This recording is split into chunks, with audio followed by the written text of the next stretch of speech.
Welcome back to Behind the Strength podcast, where we improve your health, wealth, and peace of mind. I'm Carlo Balagase. And I'm Christian Alvarez. Today, we're going to be talking about how to get over the fear of being judged in the gym. And this is a problem not only with new people, but also with people who have been working out for a while in any gym, whether it's a regular fitness gym Yeah. with weights and stuff like that, MMA gym. Yeah, any Even type like a friggin' a tennis club or whatever, right? Well, imagine walking into a yoga studio. A yoga studio, As yeah, a yeah. jock. Actually, You've you know done it. what? I've done it. I've actually done that. It's nerve-wracking. And it is pretty intimidating. I kid you not. Yeah. It's nerve-wracking to walk into a yoga studio and and I mean, whether you're a beginner or not, a lot of beginners, it's going to come January soon, guys. Yeah. And we're getting into that time of the year where everybody wants to get fit. They got New Year's resolutions going. This is my year, but a lot of times things actually hold them back has to do with their fear of coming into the gym, being judged. What are those fears? Let's talk about that. So there's a bunch of things that usually go on in a beginner's head, that go on in anybody's head. So number one thing, you walk into a gym. I don't necessarily know what I'm doing. I look at a bunch of machines, or I look at a bunch of workouts, even coming into here in an empty space. All the more you're like, what am I going to do in this place? Yeah. Okay, so I have this same space in my basement. Why can't I do this there? Yeah. It's like me at a wine tasting place. I have no fucking clue. What the hell am I doing? It's like, what right? wine is this? And why are you pouring in that glass? Yeah, they don't. Yeah, and then let alone if you go into the big box gyms, you're looking at a bunch of machines. Yeah, there's dumbbells, barbells, different types of weights. It's so overwhelming. You don't even know where to curvy bar looking thing. Right. What is that for? What does what? I totally understand it, man. So that's a huge thing. Yeah. And right away, when people have that in their head, if I don't know anything to begin with, fuck it, I'm just not going to start. This is going to be way too much for me to dissect and even learn. Or are they just stay in the comfortable spot where it's like, oh, a treadmill. I know how to press up and walk, and I feel like I'm doing something, which is a great place to start, by the way. That's a perfectly great fine. That's a natural progression, I guess. Like let's go around the treadmill or the elliptical because it's easy linear movements. Yeah, like it's comfortable. I can't possibly screw this up. Yeah, Get on a bike and start pedaling. On a bike. Yeah, because I've done that before when I was a kid, 25 years back. Yep. I'm pretty sure I could get on a bike. Yeah. So a lot of people stick to those things, or again, not even come in at all because they feel like they don't know what they're doing to begin with. So that's a huge thing that sets a lot of people. So not knowing what they're doing.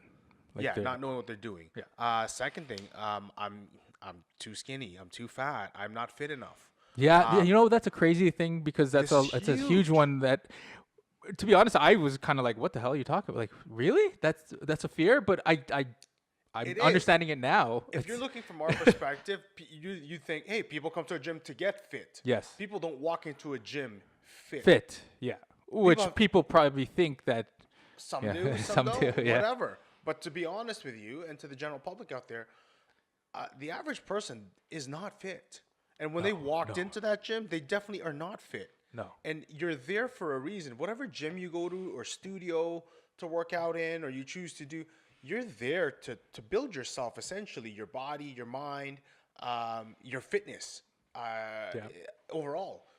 Well, tying into that, like a lot of intimidation is from females is like, hey, I'm gonna get hit on by guys, or they're these guys just gawk at me, which is a real thing, man. Which is a real thing. 1,000%. I know how many females here, that was one of their biggest problems, that when they go to the gym, it's pretty much like every eye, like a guy is just staring at them regardless, and then they start working out beside them, start talking to them. It's like you actually can't get a workout in, and that's a huge thing. Is making them is having comfort in where you're at. Yeah. Right. Especially as a female, being comfortable in where you work out is a massive thing. So keep that in mind too. Right. A big thing is I don't have the right fashion. My clothes don't, I'm not trendy like the rest of those people. I don't dress like those people. My clothes aren't tight enough. Believe me, that's actually a big insecurity of others, right? Of a lot of people. Really? Yeah, it really is, man. Hey, man, I'd wear the ugliest clothes, so I don't really give a shit. We are in a female-dominated gym. And it is, those are things that people do worry about. When when people play ball or whatever, they wear the nicest shit. I'm like, yo, you don't actually run in those, do you? Like, you've never actually ran ball. You don't actually run ball. Like, you just want to look good right now. So I don't know. That's my perspective, at least. I don't know. But that is a big one, right? Yeah, yeah. A big one that actually holds people back is the thought of this. Why bother? Why bother training anyway? I never reach my goal. Yeah. Right. So there's a lot of people that have gone every single year, New Year's resolution people. They come into the gym, they try a little bit here, they do some elliptical, some treadmill. They can't seem to stick to anything.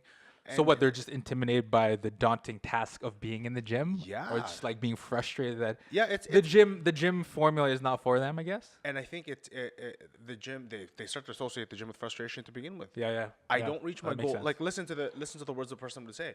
I don't reach my goal to begin with. I never reach my goal. Why even bother starting or trying? Yeah, that's pretty heavy. That is a very common conversation. That's a very bold statement that will not allow you to do shit in your life. There is a lot of people out there sitting out there that can relate to that. And whether you want to admit it or not, it's going on in your mind or in your heart. And then it goes on all the time. When you see somebody fit, they're like, yeah, they're fit because, whatever. You'll make any excuse in the world. But then deep down, you're like, man, why bother for me to start? Like, I never reach my goal anyway. Yeah. I go in every year and I never, Yeah, you always hear like, oh, well, that person's fit because they don't have kids or they don't work as much as I do. Yeah. But again, a lot of people don't even know where to start. That's the thing. I mean, okay, so let's start there. Hey, guess what? It's going to suck for the first couple of weeks. Cool.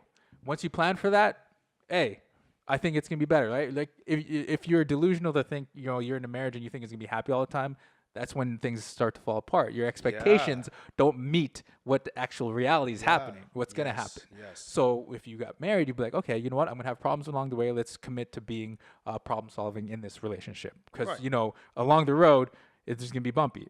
Right? So same thing with your fitness journey. It's going to suck. You're going to be lifting stuff that your muscles aren't used to. You're going to be pushing your cardiovascular you're not going to be used to.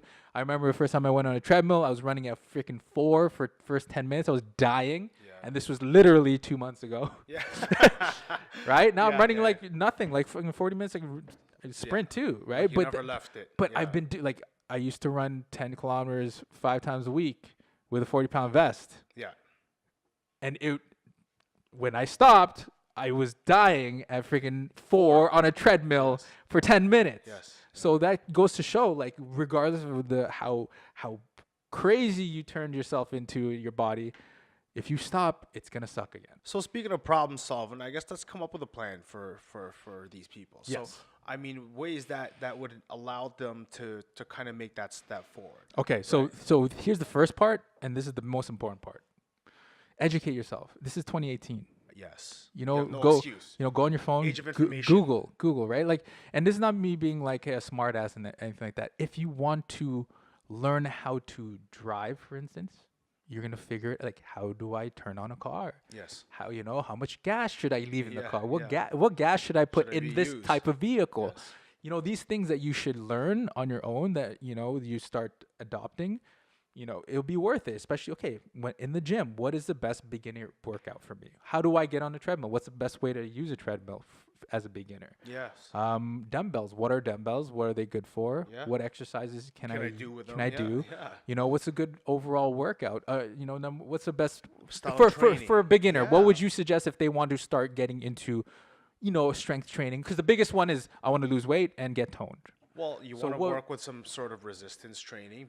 What does that mean? Resistance training is anything with resistance. So that could be your body weight. That could be a bag of rice. That could be, Don't eat the bag of rice at the gym. Bag of rice at the gym. You Filipinos, stop it. It could be with weights. It could be with kettlebell. It could be with machines. Machines. It could be, using a resistance bands or, stuff like that. Just use some sort of resistance. Do some sort of cardiovascular activity. Yes. Right? Something that gets your heart rate up. It doesn't have to be running on a treadmill. It could be anything that gets your heart rate up. Yes. Moving your body is generally the best thing you can do. Do some sort of flexibility and mobility training. And when I say that, do some stretching. Light stretching, expand your muscles. What I'm trying to get at here is literally... Hold on. So, let's do this. Brand new person. Yeah. I've never been to a gym before. Yeah. Christian, how many days a week should I go to a gym for now? I would start at maybe... I'm able to go at least 5 days a week because of my work. I start at 8 o'clock. I get off of work at 4:30. I could go to the gym at night. I would start at 2 to 3 times. 2 to 3 to start. Okay. If you've never done anything, yes, 2 to 3. Yeah. You're gonna be plenty. You're right. You're absolutely right. Because you know what? If you go and plan for 5, here's the thing: you're gonna be sore. Okay, so Monday we're gonna work out, or you're gonna work out, and it could be even for half an hour. Okay. Your body's not gonna actually kick in that soreness till about Wednesday, and you're gonna be sore till Friday, Saturday. Yep. Sleeping and sitting down is gonna be uncomfortable. So guess what? You're gonna have your day 2 then, if you even make it back. Okay. So what do I do? So let's say, okay, I agree. Let's start with 3 days a week. Okay. What am I doing day 1? What do you suggest? Full body. Oh, let's do day 1, day 2, day 3 then. They would all be total body. Total body. Perfect. What does that mean? Okay. Your larger muscle groups to your smallest muscle groups. Okay. Let's say day 1. What do you suggest? You could do something like a body weight squat. Body weight squat. You can do like a push-up movement of some sort. So squat will work the legs. Yeah. Push-up will work the chest, arms, upper body. Yeah. Maybe start with picking something up off the ground, like a deadlift. Okay. That works your lower chain, your back chain, right? You could do. To be honest, you could stand there and press some weights, right? Yeah. Like a shoulder press kind of thing? Like a shoulder press. You can get on a ball and start stabilizing yourself. That's some core work already. So add a core workout as well? Do some planks. Yeah, work pretty much every which way. To be honest with you, that's more than plenty right there. 2 sets of those for like 12 reps, 15 repetitions, just to get the repetition in. I would start with something in that rep range, because the name of the game to start is about repetition, just like anything else. Yes. Right? So start there. Perfect. You do those things, even for the first 2 weeks, you're going to get plenty out of it. Yes. And you're going to feel it more than you'd like. Yes. So pretty much try to hit a body part, total body, each time you go for 3 days a week. Yeah. And how about cardio? What do you suggest? I would suggest with at least about 15 minutes of cardiovascular exercise. Now, I wouldn't go anything more than, if you're an absolute beginner, I wouldn't even go past your 65-70% maximum heart rate. Yeah. Just get used to moving, right? Get a bit of a sweat going, and a good gauge, because not everybody's going to stand there and take their heart rate. Yeah. So I'm not going to do it that way. Yeah. What I would do is, if you can still speak just just enough, you're going at a good rate. Okay. I wouldn't push myself to and trying to hang on to the treadmill. Not when you start. So do a little bit of cardio, maybe 15 minutes of cardio, so I could sweat and then hit some weights. Well, hit the weights first. Hit the weights first, okay. Yeah, I would move my body around first in general. And then do a little bit of cardio. Move my body around, like some sort of mobility work. Get your arms doing circles and stuff just to warm up. I would hit that resistance program. Yes. I wouldn't say, let's correct ourselves, not say weight. It's that resistance training program. Okay. Then I would do some flexibility training after my cardio's done. Okay. Right? So a good cool down for stretches. A good cool down. I would hold honestly like at least 30 seconds if you really want to get something out of it, a minute for each stretch. And stretch out each part of your body that you use. Each part of your body that you use, and remember that the goal of stretching is to extend your muscles. Yes. The goal of exercise and resistance is to contract your muscles. So together, what you're trying to encourage is your body to keep moving well into your old age. Okay. That is your goal. Well, that is the ultimate goal. That's what people don't realize. The short-sightedness of these goals these days are pretty fucked up. Like, you have to remember, the older people that who said, "Oh, I'm too old for this shit." That's the reason why they feel too old, because they've never, the gym culture or the fitness culture, it wasn't predominant in their time, right? Yeah. But people who are 45, 50 now are getting into it, and they're actually feeling better, and they don't feel or act like they're 50 or 60. Yeah. You know what I mean? So I think that's an important thing, that this is a tool, a useful tool that you have to have. It's just like, and I always say this, just like how people used to go to church every Sunday. Yeah, this has to be a consistent thing that rebalances you. It's a ritual. It's a ritual. Right? This is a ritual, not just to look good, but feel good and feel great and keep you feeling good and great forever. Yeah. And you know what? Going into our second point here, a big thing that a lot of people like to do, and the reason why they do it, is to get them off started on the right foot, is to hire a professional. Yes. I'm a huge believer in that. In whatever industry you're in, I'm always the guy that wants the best source of information and the fastest source of information. So I'm going to hire a professional to help me out. Yes. A credible professional. A credible professional to help me out. A good trainer that will allow me to educate me about my body a little bit more, about exercising a bit more, exercising safely and effectively. Yep. If you need, we just did a podcast on, the qualities of a great Qualities trainer. of a great trainer. So please listen to that if you want to know. If you're looking for a training, please do look into. Because they're not all the same. Okay. Right. I always tell people you could do like a 10-pack or whatever. You get 10 sessions or 8 sessions. I would start honestly with 3 months. 3 months. Yeah, that's a good gauge. You've got yourself some form of a habit. Okay, you formed a habit already of going to the gym, some ritual. You've gotten to know your body a little bit better. You've had your body respond. What should they look forward to in terms of the 3 months that they're with somebody? What should they know? Like when I'm done my 3 months with somebody, I should know or should feel or should be this way. Well, I should be able to exercise at least at a basic, almost to an intermediate level. Yep. And know my exercises and know how to contract muscle and control them. So know how to exercise, perform know how to exercise. Yes. Pretty much the basic movements. Yeah. Or even intermediate, advanced. Movements, or learning your muscles, how they move. Learning how your body moves. Yeah, learning how the body moves. And to be honest with you, if you have those two, you can start to make your own workouts after that.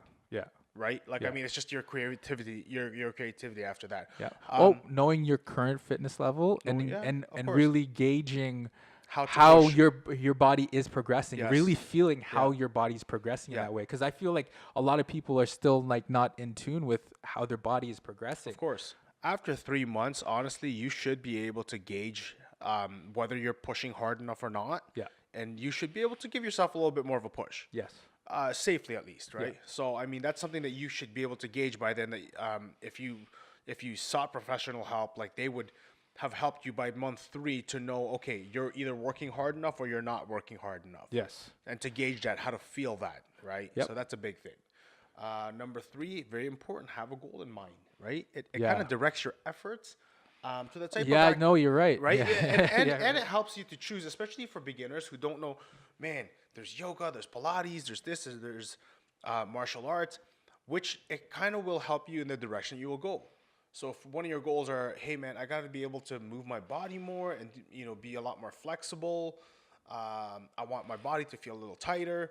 You're not going to go and lift heavy weights. No. That's just stupid. Yeah. You're going to go walk into somewhere where you can increase flexibility. Yes. And your body's ability to move. Yeah. Yeah. So you're not like doing some random ass workouts in the gym every time. It doesn't have to be a major goal, as we said. Yeah. Right? As we said in the past podcast, it doesn't have to be a major goal. At the least, have some sort of goal in mind. Have a goal. Yeah. Have a goal. When I say have your goal, I mean have an idea as to how you want your body to look. Number 1. Number 2, have an idea as to how you want your body to perform. To function, What is your ideal body? How would your ideal body feel like when you're moving?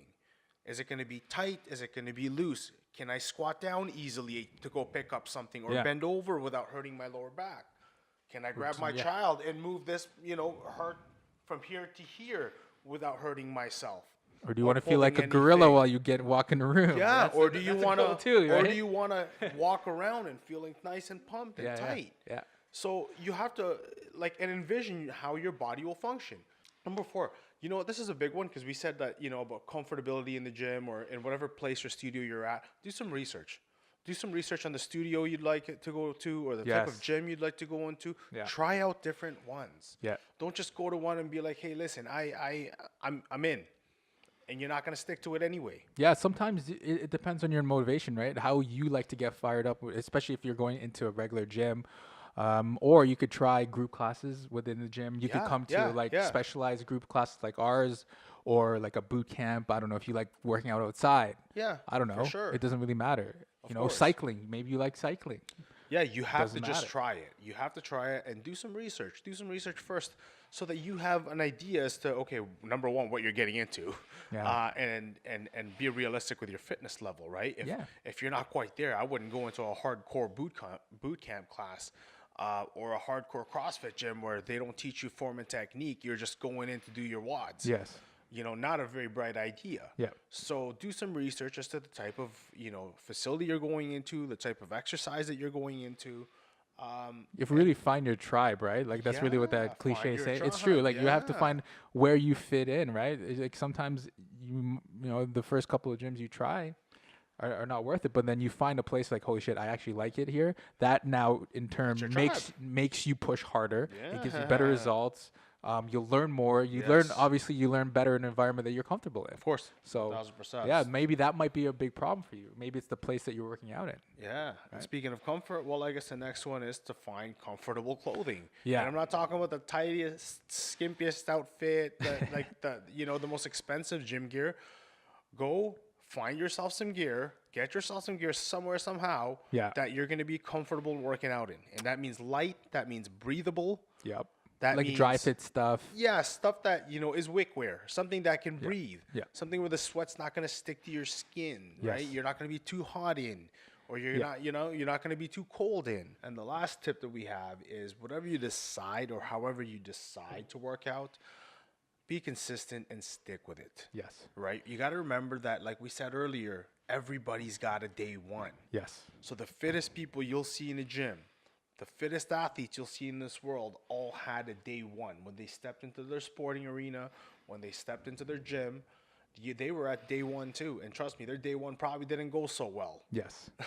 Yeah, no, it's right? true. Yeah. 1,000%. Yeah, it's just like how you're going to, if you hire a personal trainer or you're working out with a friend for the first time, you're going to give it 3 months. Same thing with yourself. If you choose to work out on your own and you're trying to figure it out on your own, which is amazing, give yourself some time too. Give yourself 3 months as well, just to start figuring it out. Like, listen, I accept that you're going to be shit at this, that you don't know, that you're going to make mistakes. Yes. But then also commit to getting better each time you get in there. Yes. If you feel that you're doing something wrong, you have your phone, you have the internet, Google how to use this machine. Find out what the machine is, the name. Yeah.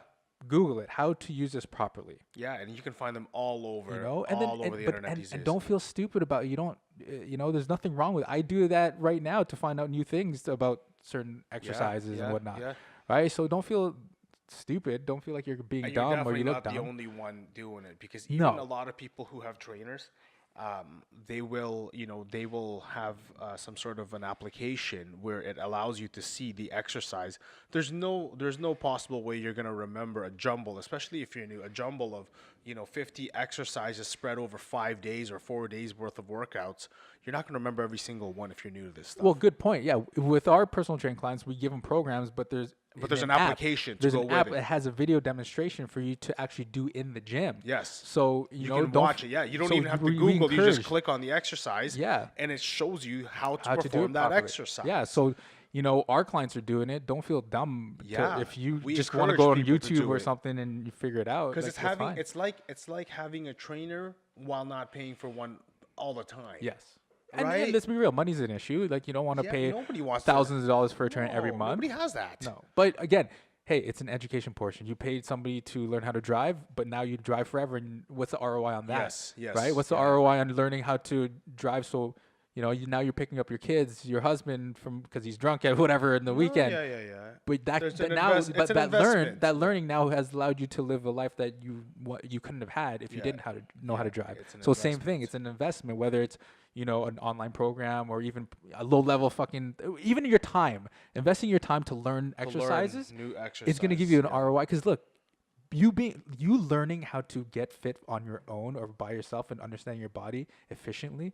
You could do that forever and ever and ever and ever. Yes. So it's worth it. Yeah, for sure. It's worth it. For sure. It's if I allowed those eyes or eyeballs who are looking at me, if I took it in as like, oh fuck, these guys are looking at me. All these people are staring at me. I hate this gym. Yeah. Then it would give me an opportunity to actually start to work with these people. Of course. Work amongst these people. Yeah. And lose that ability to leverage a close gym. Yeah. So you know what I mean? It's really how you receive it too. Like understanding that people are just people. That's human nature, that people are interested to see a new person, whether it's you in a new school. Yeah. You know what I mean? Like you in a new position in work, right? Even one floor down, nobody knows you, and I'm in a totally new area now. And you live in Sauga now, right? I live in Mississauga. Right? So people look at Port Credit. So I don't they're looking at me like, well, we've never seen you around here before in all our years. You're tatted up and like, who is this guy? Yeah, it's a whole new world to me too. Yeah, right. So but I got to do it, right? And then naturally, like, okay, this guy's not dangerous. He's not a dick. Yeah, he's safe. Okay, let's accept him in the community. But that takes time. Yes, it does. Oh man, thank you for listening today. I'm Christian. Rant over. I'm Carlo. If you'd like any of this, please hit like, refer it to somebody else. or email us. Email us if you have any questions. I mean, if you're a new person and if you want us to kind of help you, mentor guide you a little bit, guide you in your, talk to you. You know, just let us know. bts@strengthunion.com, Bobby, Terry, Sandy at strengthunion.com. We're here to help. Send us an email too if you need, or give us a call.